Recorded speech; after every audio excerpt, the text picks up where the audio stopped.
South Africa handed over the G20 chairmanship to America. Chair, thanks very much. CFO, it is alleged that many SAPS officials would have benefited some few rands and few millions from the 260 million tender. Did you benefit? No, Chair. Otherwise, given a chance to solicit some benefits, you would? I have never. And I will It's never. just a matter of not getting the opportunity. And I will never do that. Okay, so I heard you are with the people from the risks management.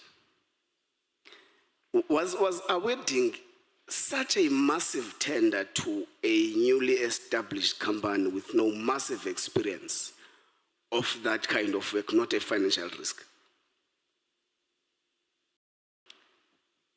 The tender was advertised, Chair. Companies competed, and the committee said to award this in terms of the rules of tender awards in this particular regard. There would have been requirements that those that would have tendered would have had to meet. So if the BEC and the BAC would have gone through that process and agreed that the tender... CFO, pause there. The due process you are telling us, we know. And that due process does not mean that the department did all it can to ensure that a credible company is appointed. Hence, the internal audit arrangement has dismissed what you are telling us now, that there's been irregularities. The point I'm making was awarding such huge work to a company or a service provider that barely has experience in that work, not a financial risk. It was. It was. Thank you. Is it the reason the company was terminated for poor performance? The company was terminated upon conclusion of the investigation that was sanctioned between the executive authority and the accounting officer and the irregularities that were picked up. No. The minister in 2024 made an instruction that there must be a termination of that company based on poor performance. The program following that was a process program done by the National Commissioner, but a decision was there. So the question is, was it based on the basis of the capacity and the lack of experience that the company was unable to perform up to the expected standards? I'm not aware that those were the reasons. Okay. So you continued budgeting for the PKTT beyond 2022? Beyond? 2022. Yes. We have evidence with us that the PKTT's existence beyond 2022 was irregular. What's your view on that? So did you budget for an irregular structure? I'm not aware of any determination that has been put before us that post 2022 the PKTT was irregular. When such indications was made and I followed the evidence, I indicated that I immediately appointed a experienced person to conduct this assessment for me. I'm not aware. I have received indication from the accounting officer together with the operational environments that work is continuing on the PKTT and it requires to be supported. So I have sanctioned for such an assessment. Such assessment will then tell us whether indeed this is irregular. However, the person that I had appointed seem to have consulted the legal environment, and it is being recommended that let's allow the work of this committee together with the commission to conclude, then we embark on this particular process. I'm not aware, no structure has raised this. So CFO, you admit here in front of us that you led a process of budgeting for a structure in SAPS whose standing, whose credibility is not known.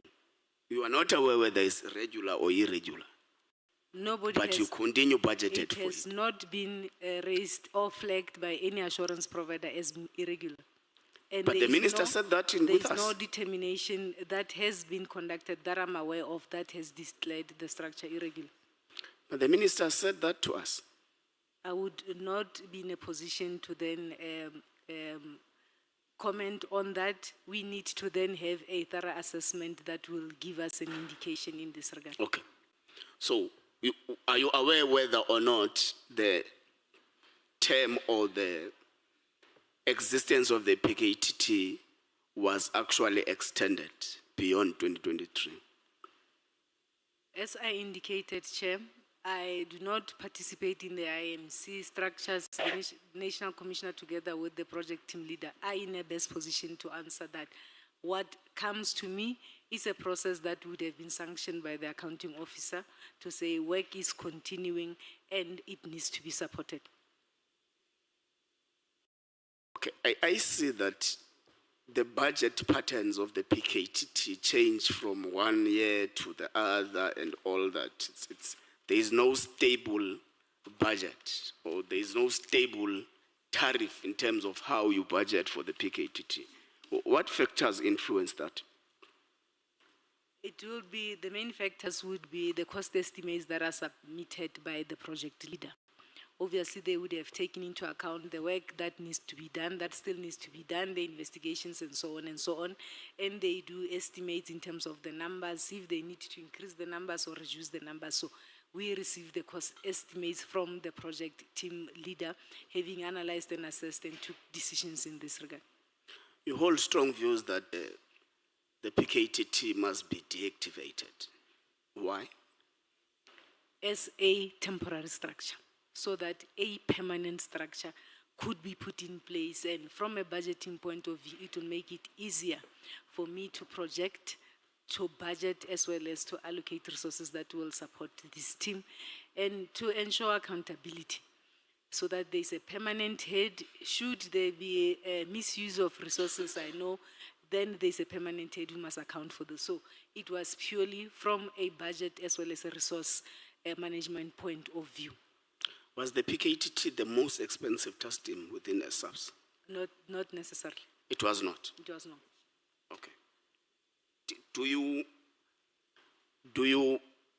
bill other arms of state when you have deployed officers to help in the work they are doing? For example, if Parliament is holding SONA, you deploy high-ranking officials of SAPS. Do you bill Parliament for that work?